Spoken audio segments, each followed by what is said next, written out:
remember that I heard from some Texan, probably from University of Texas, was guy comes up to the counter, he says, "I'd like a hamburger," and the guy says, "You must be an Aggie." And he says, "Well, you're right. How'd you know? Is it because of my demeanor? Is it my good looks?" He says, "No, this is a hardware store."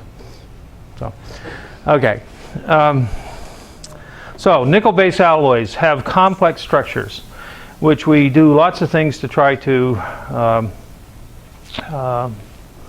control. This is actually isn't this great? This is from a fairly recent book. This is a artist's depiction rather than a microstructure. So you can see everything in one picture. They have carbides, they have M23C6 carbides, they have gamma prime phases, which is the nickel-3 titanium or nickel-3 aluminum. They have MC carbides, so M1, C1. They have nodules of these things. They have these blocky phase of gamma prime. The gamma prime is the stuff that melts at 2000 C, and so it has excellent high temperature properties and has structures down here, and then you have grain boundaries. In nickel-based superalloys, like turbine blades, we may grow single crystals and the whole structure will look like this blocky phase when it's brand new.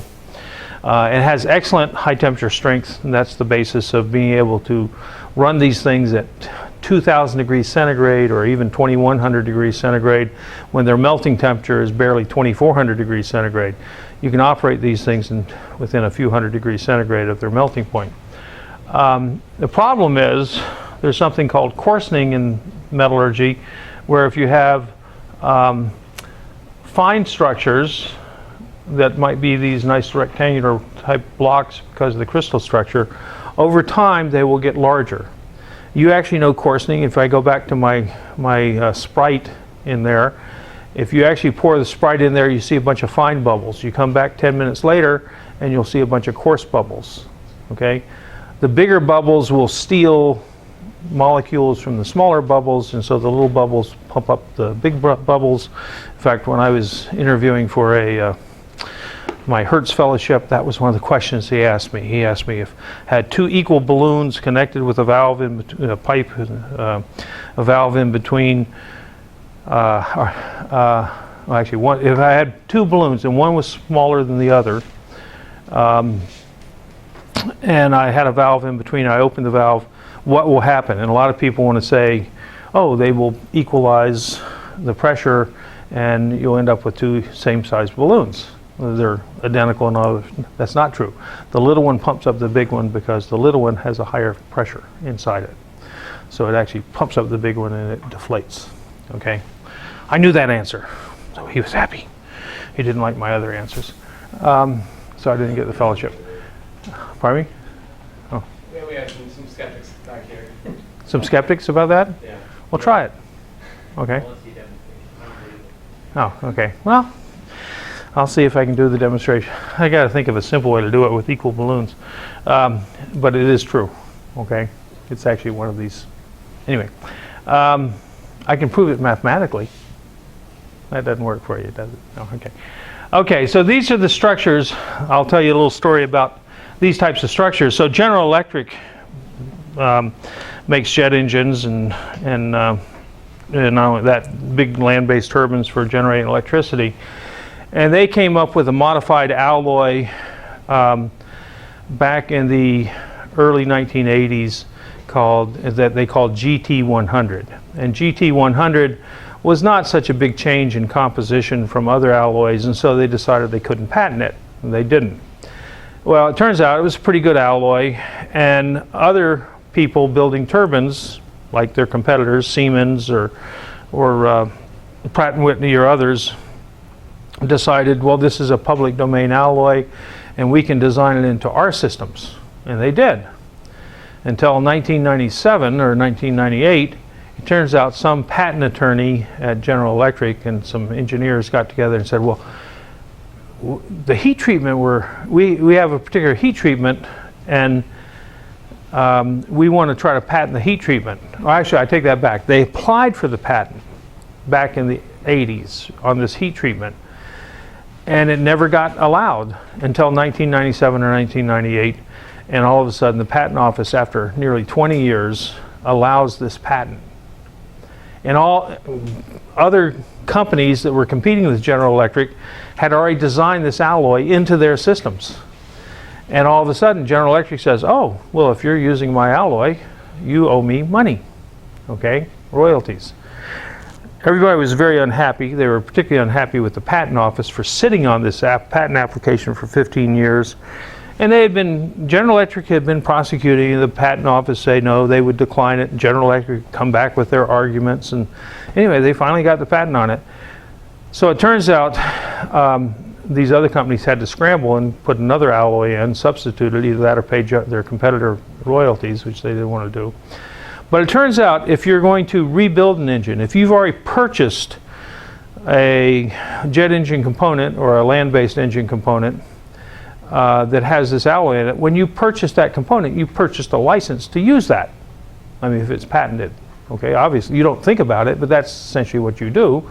When you purchase it from the patent holder, you can use it. Well, the problem was this alloy was a gamma prime strengthened alloy, and after 10,000 hours of use in a jet engine or whatever, these blocky carbides blocky gamma phase had become rounded and much larger and didn't have the same properties.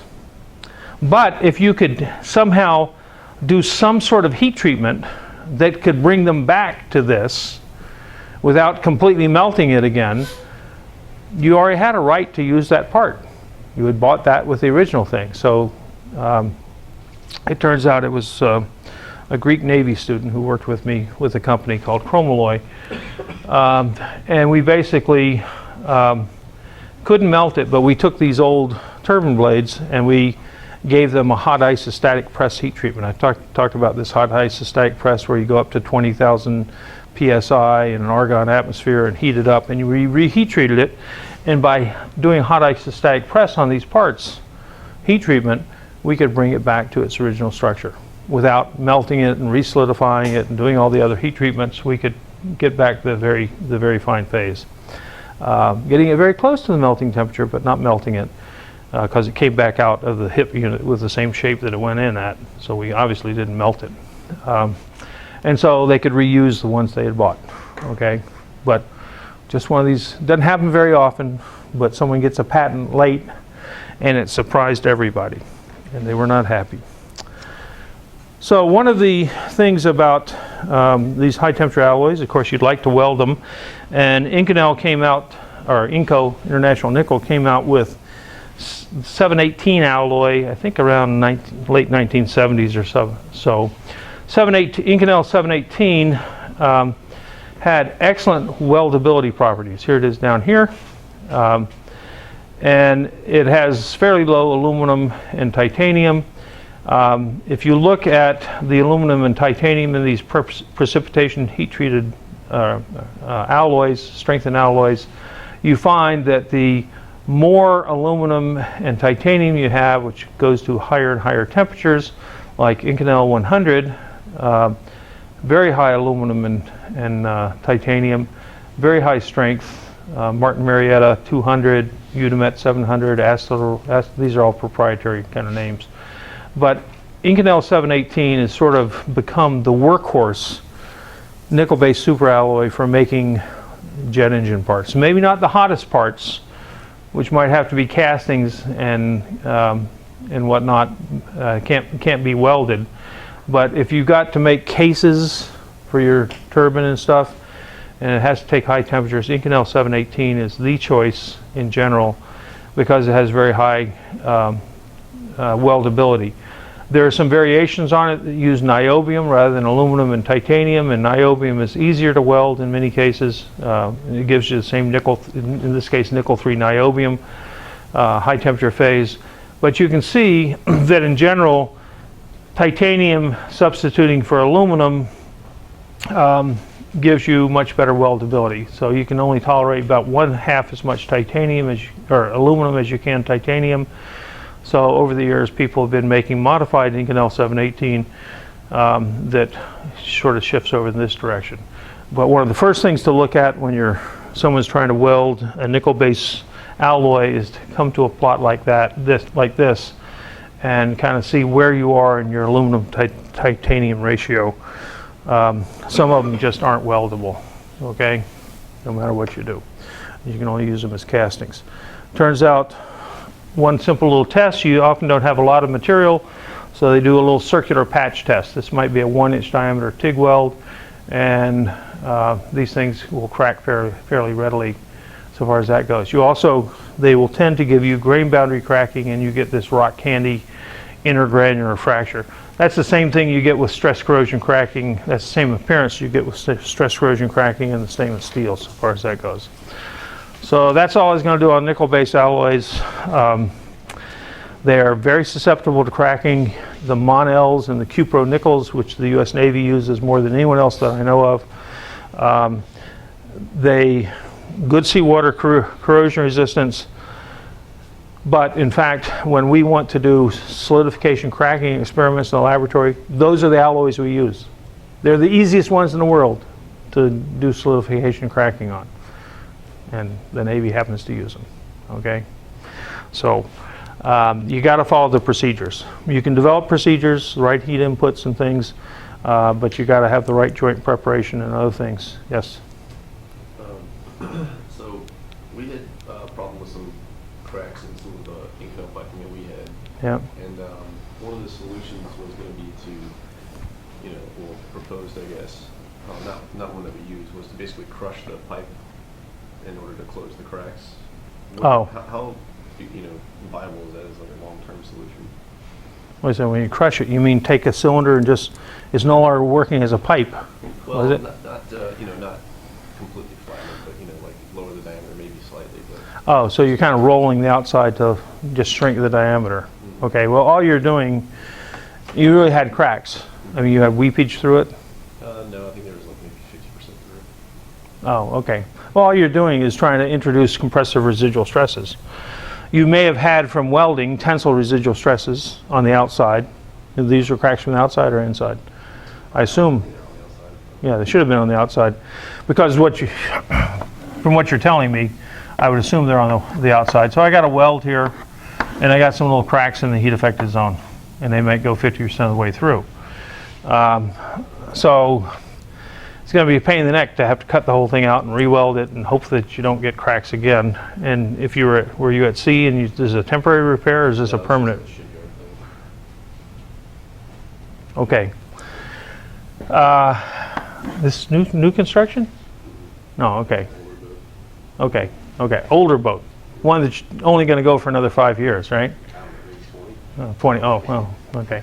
In any case, if you now compress this whole thing in here, instead of having tensile stresses on the surface, you can introduce compressive stresses. You're going to bow it in, like, the thing is going to, the weld is going to, and now I've got compressive stresses at that crack, and hopefully it won't grow. Okay? Cracks only grow under tension. So they've now tried to introduce a compressive residual stress by compressing there's a center line through both of these, right? This is just 1/2 of the pipe, right? 12 o'clock position or whatever. So that's what they were trying to do. First time I've ever heard of that trick. Okay, well, I was going to say, I've never heard of it before, and I'm not sure I really think a whole lot of it, and obviously someone else didn't think a whole lot of it either, right? For what applications? For elbows that crack, like fatigue cracks and stuff. Okay, I'd like to know the application, and if it's a critical application, I want to make sure I'm not near that, okay? And if it's a non-critical application, okay, fine, okay. I mean, you don't want to repair it, and no one's going to get hurt if it fails, but I don't, except for this one code from Westinghouse Bettis, I don't know of any welding code that says if you find a crack, you can leave it, okay? All codes say if you find a crack, you got to grind it out. Whether if you can grind it out to a certain depth, and you don't even have to repair it. You can just grind out the crack, get rid of the thing. Now, a lot of times on a plate or a piece of sheet metal, you stop drill the hole. You just drill a little round hole at the tip of the crack to get rid of the stress concentration at the head of the crack. That's a temporary fix that's used all the time. Has been for 100 years. Doesn't always work, but it can stop fatigue cracks. Yeah. Did you have a comment? Oh, no. Oh, no. Okay. But stop drilling, they call it stop drilling holes, stop drilling cracks, okay? But one of the problems is if you're not careful, okay, and you think the crack goes to here and you put the hole here, but in fact the crack went through here deeper and you can't always see it, then you didn't do anything, okay, to stop the stress concentration. So, and it works in sheet metal, doesn't work so well in plate, because if you start thinking of the other dimension, how are you going to stop drill it? The crack is not necessarily just perpendicular to the surface, okay? So now most things don't allow you to leave cracks. I'm sure that the Westinghouse Bettis thing, someone did fracture mechanics and did all kinds of studies and determined it was okay. And you can leave small cracks. I told you the story about the Air Force wanted to do a test on acoustic emission, and they wanted to fly an airplane with a crack in it and follow the crack. And the Air Force general said, you can't fly a plane with a crack in it. Well, every plane in the world has got cracks in it. Don't tell Mr. General that every one of his planes has got cracks. He just doesn't know where they are, okay? But it's because we know how fast cracks grow, and people have done the fracture mechanics. All kinds of structures have cracks in them. And if you have a tough enough material, your fracture toughness tells you small cracks won't grow. When you do inspections on things, you're only looking for indications that are larger than 1/8 of an inch generally, okay? Which means, I could have a crack that's 1/16 of an inch, or 3/32, okay? And it would pass. The code says no cracks, but you could have pores or other slag inclusions or whatever that are smaller than that. Other codes and porosity, the structural welding code will tell you you can have no more than 1 inch of undercut and 12 inches of weld, okay? So it doesn't mean you can't have undercut. You can. But that undercut typically is not more than 1 or 2 millimeters, and someone already knows the critical flaw size, even in the structural steels, is not 10 or 20 inches like a submarine steel. It's more like 1 inch or 2 inches, so who cares about a 2 millimeter flaw unless it's a bridge? And the codes will have stronger requirements for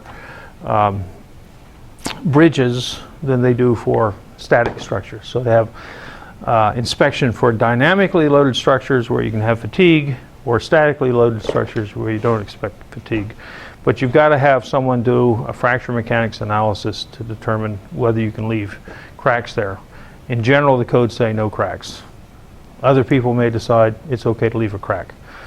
I've told people to leave cracks. I've told people 30 years ago here at MIT, they had a steam pipe. They got steam pipes right all through the campus, and they generate steam over at the generating plant.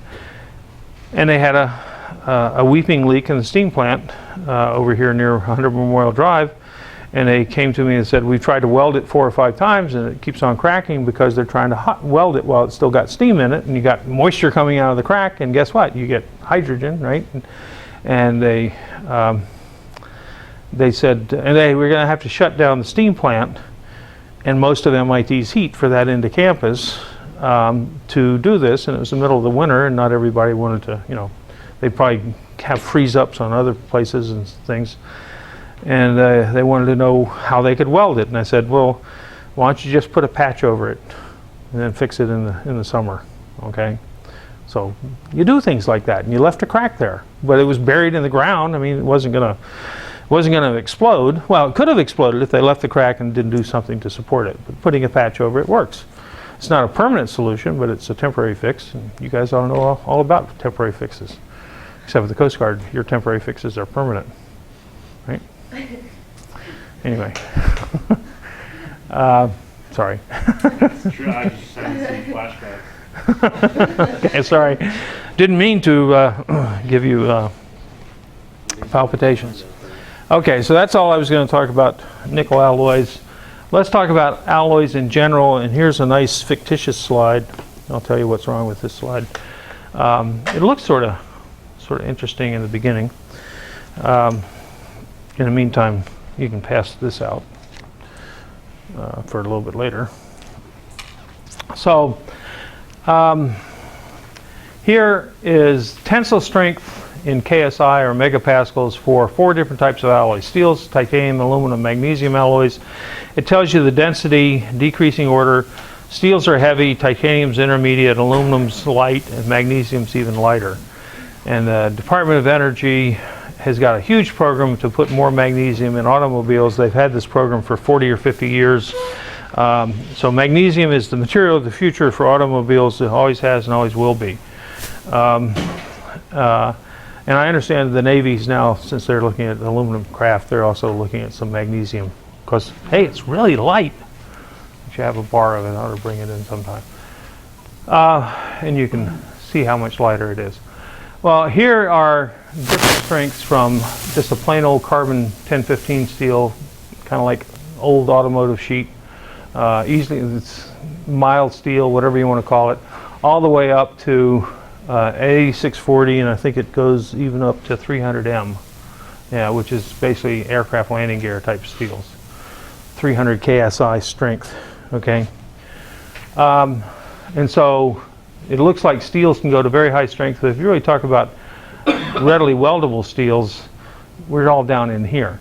Titanium, the workhorse alloys, 6 aluminum, 4 vanadium, developed over here at Watertown Arsenal, which is now Home Depot.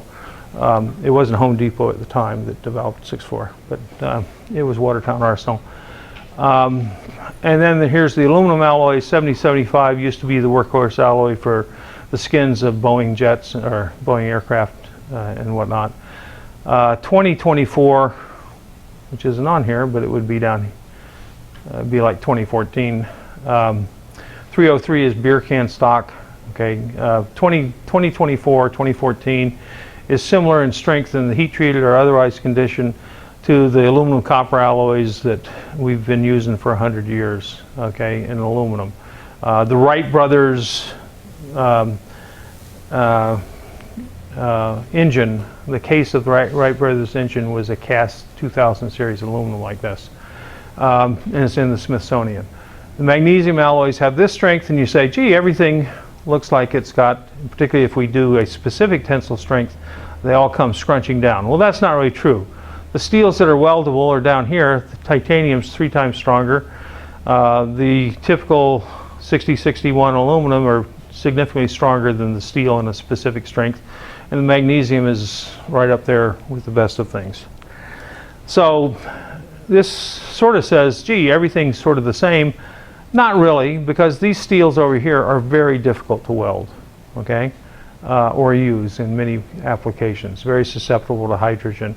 So it turns out these lighter alloys really are better, okay, and there's places where you have to use them, and that's why you use them, and that's why, you know, back in the 70s, the Navy was interested in aluminum for superstructures on surface ships, and then after the Falklands War, and the Sheffield caught fire, and the Belknap caught fire with the first JFK carrier.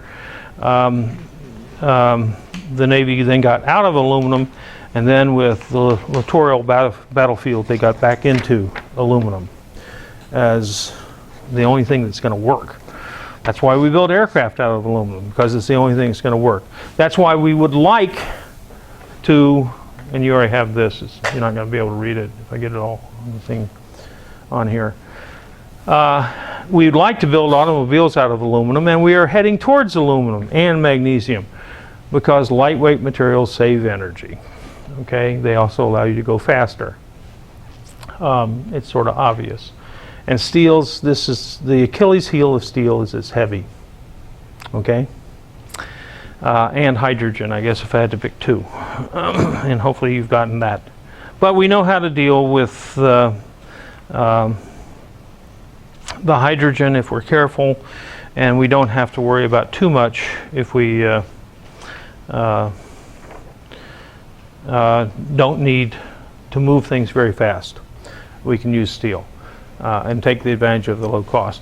Well, here are the aluminum alloys, and they have these fancy designations, just like the steels. The AISI has a 4-digit number for the steels, like 1015 steel, 1020 steel, 4340 steel.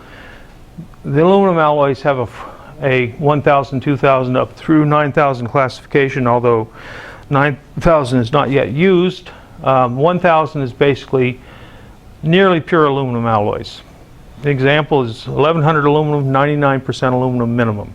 Okay, doesn't have any real properties other than has very good electrical and thermal conductivity, so we use it for wiring, electrical wiring. We use it when we need heat sinks. We use it on aluminum.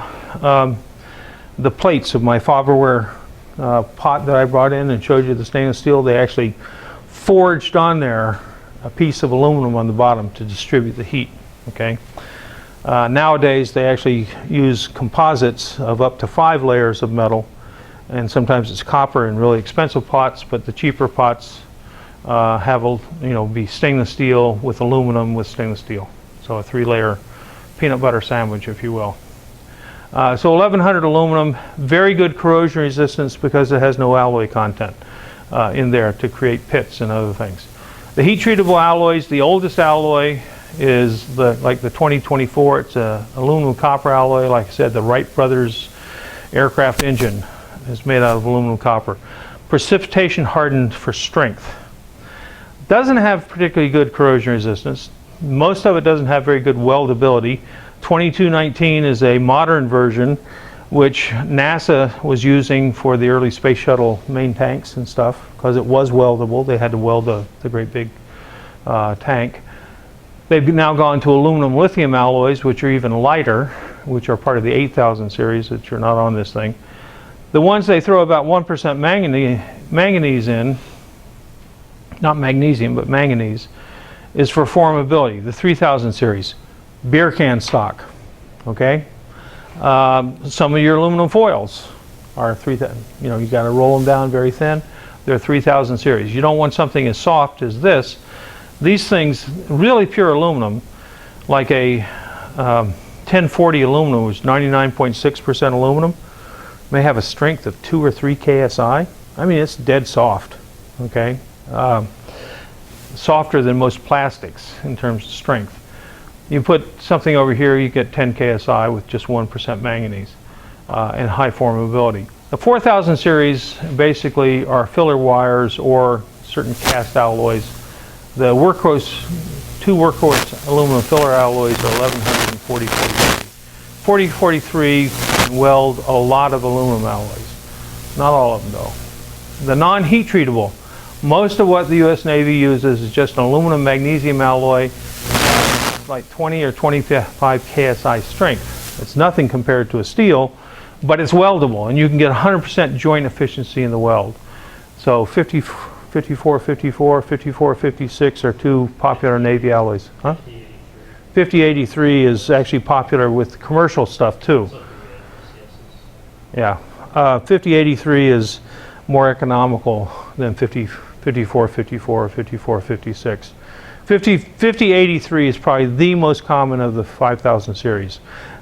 Widely used in commercial applications, and the Navy is probably going that way. Doesn't have quite the properties as the alloys that the Navy likes to have, but the Navy doesn't have the purchasing power they used to have. Okay. 6061 is used as well for more critical stuff. Yeah, because 6061 is a heat treatable precipitation hardenable alloy. It is probably the largest, I don't know if it's the largest volume, it's just pure aluminum when you need electrical conductivity, but the number 2 alloy in aluminum is 6061. I think it's better for marine applications as well. Well, yes. Well, 6061 has a wonderful combination of good precipitation hardenable strength, very good corrosion resistance, easily weldable. Okay, just sort of like I said, steels. Steels were low cost, high strength, high toughness. I could rattle off 7 or availability. 6061 is an available alloy. You can find it. You go order it. as an extruded tube, as an angle, as a plate, as a sheet. It's there in the local supply house, you know, in huge quantity. You gotta start picking some other aluminum alloys. We don't make 1.5 billion tons of aluminum every year. We make, maybe we make, yeah, we probably do make 1.5 billion pounds of aluminum. Probably make 3 or 4 billion pounds of aluminum. But we're different orders of magnitude. We make 45 million tons of aluminum each year. And 40% of that goes into beer cans. So maybe I'll take it back. The 3000 series alloys are probably the highest volume because of can stock. But after that, it's probably 1100 for electrical and 6061 in structural. Unless you're in the aerospace industry where you go to very high strength, you lose a lot of corrosion resistance. But those commercial jets are going to be maintained. Okay, they're too valuable, and the cost of failure are too great. And this doesn't give you the 8000 series alloys. 8000 series is sort of a catch-all. That's where your aluminum lithium alloys are. And I didn't bring, I'll have to bring tomorrow, one of the highest strengths aluminum alloys, actually the highest strength I know of. Does anyone know what the application is? It's some of the, they would be 8000 series. Baseball bats, okay? Aluminum bats. And there's some interesting stories. They actually use scandium, one of the only uses for scandium in metallurgy, to get very fine grain size. And they extrude these tubes, very thin wall, and they quench them right off the extrusion machine. Actually, some of them are self-quenching.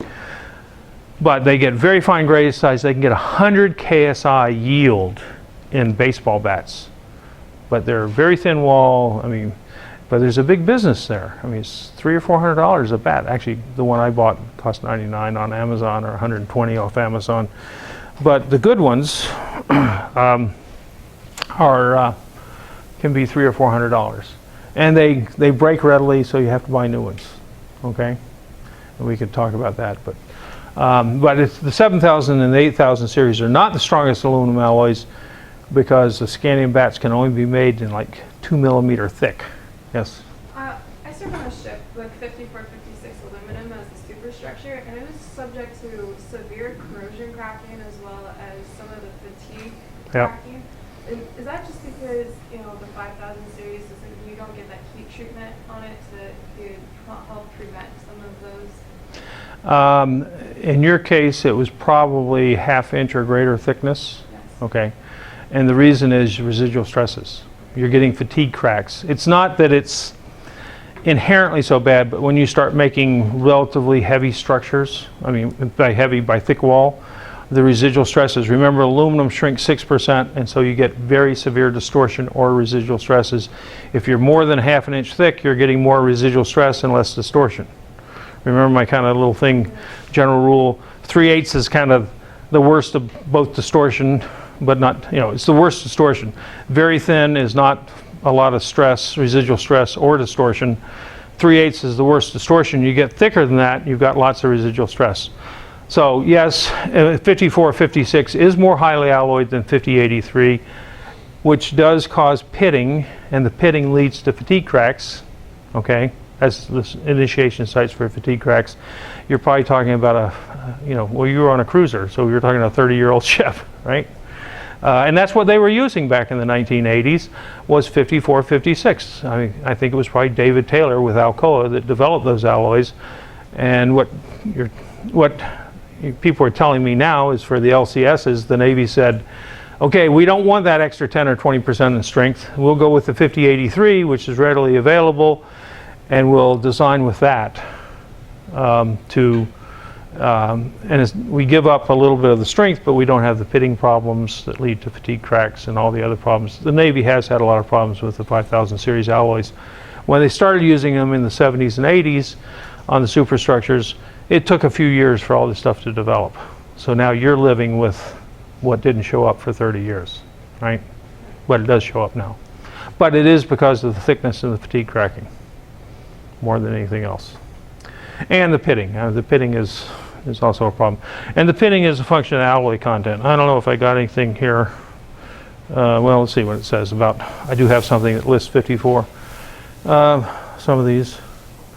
So this is just listing some typical aluminum alloys. And so 5083, marine components, tanks, unfired pressure vessels, railroad cars, drilling rigs. I mean, obviously used for commercial as well as now military applications.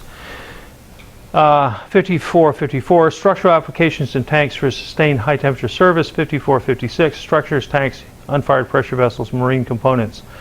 But I have seen 5456 used in non-naval applications, but 90 to 95% of it was naval applications. And what I'm sort of hearing here is the Navy's getting away from it because of these problems in the heavier structures. Okay, heavier being thicker. Not heavier in weight, but heavier in thickness. Okay. Now, the aluminum alloys come in a number of different, what we call tempers. My children used to come in different tempers. Now it's my grandchildren come in different tempers, but a different type of temper. The 0 temper is annealed. The F is as fabricated. The H is a hot work. So they've rolled the steel, not the steel, but the aluminum, and it's strengthened because of the cold work that's in it. H2 is basically partially annealed. I mean, they have lots of different numbers, strain hardened and then stabilized. Stabilized is a heat treatment that keeps it from developing precipitates later. There are whole books written about aluminum tempers. I mean, you can buy a book, and the whole book just tells you all the variations on aluminum tempers. Here's another thing. There's something I hadn't seen before about a year ago, was W temper. That's where it's been solution heat treated, but you haven't done anything to precipitation harden it yet. And I had I can't even remember the case right now, the situation, but someone was selling something in a W temper, and they were supposed to heat treat it later, but they didn't or something. But anyway, we've already talked about the stress relieving by stretching or the stress relieving by compression. You get, because of the greater shrinkage with aluminum, you can get more severe residual stresses. Here's the Navy component. It's painted gray. You can tell it's a Navy component, right? Here's a, this is actually a piece of steel, but this goes on the back of a, Seahawk. This goes on